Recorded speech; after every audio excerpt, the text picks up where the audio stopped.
அன்பு நெஞ்சங்களே, இறைவன் நமக்கு தந்த புதிய நாளிலே இறைவனுக்கு நன்றி கூறி இறை வார்த்தையால் நம் வாழ்வை பயனுள்ளதாக மாற்றுவோம்.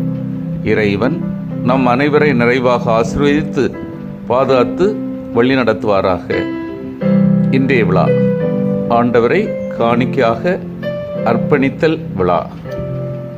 லூக்கா நற்செய்தி நூல் பிரிவு 2 இறை சொற்றொடர்கள் 22 முதல் 40 முடிய. அன்பார்ந்தவர்களே, ஆண்டவர் இயேசுவை கோவிலில் காணிக்கையாக ஒப்புக்கொடுத்த விழாவை இன்று கொண்டாடுகிறோம். ஆண் தலைப்பேறு அனைத்தும் ஆண்டவருக்கு அர்ப்பணிக்கப்படும் என்று திருச்சட்டத்தில் எழுதியுள்ளபடி இயேசு காணிக்கையாக கொடுக்கப்பட்டார்.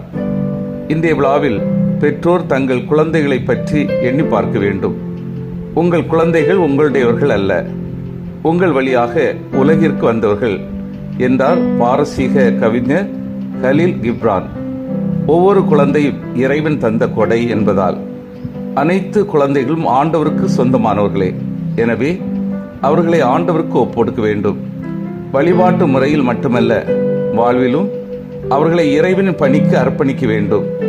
பெற்றோர் தங்கள் பிள்ளைகள் எதிர்காலத்தில் தங்களை பராமரிக்க வேண்டும் என எதிர்பார்ப்பது நியாயம்தான்.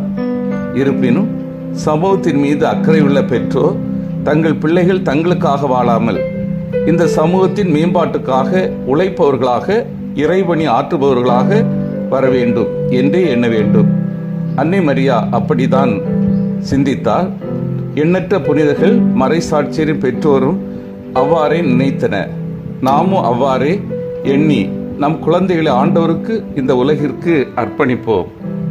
சமுதாயத்தில் பல மனிதர்கள் எதிர்க்கப்படும் அடையாளமாக வாழ்ந்திருக்கின்றார்கள். மதுரை மங்கையர்க்கரசி கண்ணகி நீதி கேட்டு எதிர்த்தார். பிரேசிலில் மனிதநேயமற்ற அரசின் அராஜகங்களை சுட்டிக்காட்டியவர் பேராய புனித ஆஸ்கர் ரொமேரோ.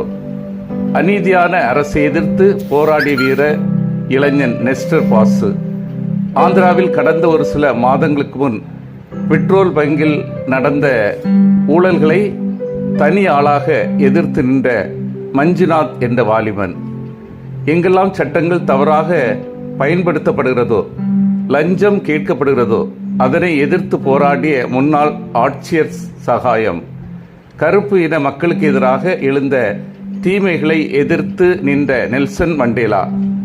பழங்குடி மக்களின் வாழ்வுக்கு எதிராக நடந்த தீமைகளை எதிர்த்த அருட்தந்தை ஸ்டேன் சுவாமி அவர்கள்.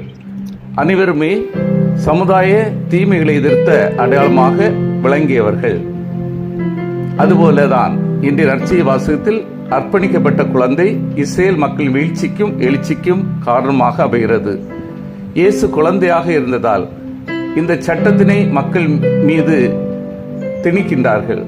என்னவென்றால், ஒவ்வொரு யூத ஆண்மகரும் விருத்தசேனம் என்ற நுனித்தோல் அறுவை பெற வேண்டும். இதைத் தொடர்ந்து ஆண் தலைப்பேறு என்ற வகையில் ஆலயத்தில் அர்ப்பணிக்கப்படுகின்றார்கள். காரணம், எகிப்து நாட்டில் மோசே தொடங்கிய விடுதலை போரில் பார்வோனுக்கு எதிராக கடவுள் அனைத்து தலைமகன்களையும் கொண்டபோது இஸ்ரேல் இனத்தில் தோன்றும் அனைத்து தலைமகன்களும் கடவுளுக்கே உரியவர்கள் என்கிற சட்டம் உருவானதை கண்டோம். ஆகவே பிறக்கும் ஒவ்வொரு யூத குழந்தையும் பெற்றோர்களால் ஆலயத்தில் கடவுளுக்கு அர்ப்பணம் செய்யப்பட்டு மீட்டு கொள்ளப்பட வேண்டும். சிமியோன் இக்குழந்தையை ஏந்தி மக்களின் மீட்பை என கூறுகிறார். இந்த வார்த்தை இயேசுவின் பணிவாழ்வுக்கு தகுந்த முன்னுரையாக அமைந்தது. இயேசுவின் மீட்பு பணி பல எதிர்ப்புகளுக்கிடையே நிறைவேற்றப்படும் என்றும், இன்னும் குறிப்பாக துன்பம் அனுபவித்த அன்னை மரியா இப்பணியில் பங்கேற்பார் என்கிற சிந்தனைகளும் அம்மீட்பு பணியின் முன்கூட்டியே எதிரொலிப்புகளே. நாம் சமுதாயத்தில் நடக்கும் அவலங்களை எதிர்க்கின்றோமா? தனி மனித வாழ்வுக்கு எதிராக, மதத்திற்கு எதிராக எழும் வன்முறைகளை எதிர்த்து சிந்திப்போம். சிந்தித்து தியானித்து செயல்படுவோம். என்னில் அர்ப்பண வாழ்வு எவ்வாறு உள்ளது? எனது அர்ப்பண வாழ்வில் நீதிக்கு சான்று பகரவும் அநீதி செயல்களை வேரோடு மாற்றவும் உழைக்கின்றேனா? எனது வாழ்வால் பணியால் பலரும் பயன்பெற உதவுகின்றேனா? மன்றாடுவோமாக.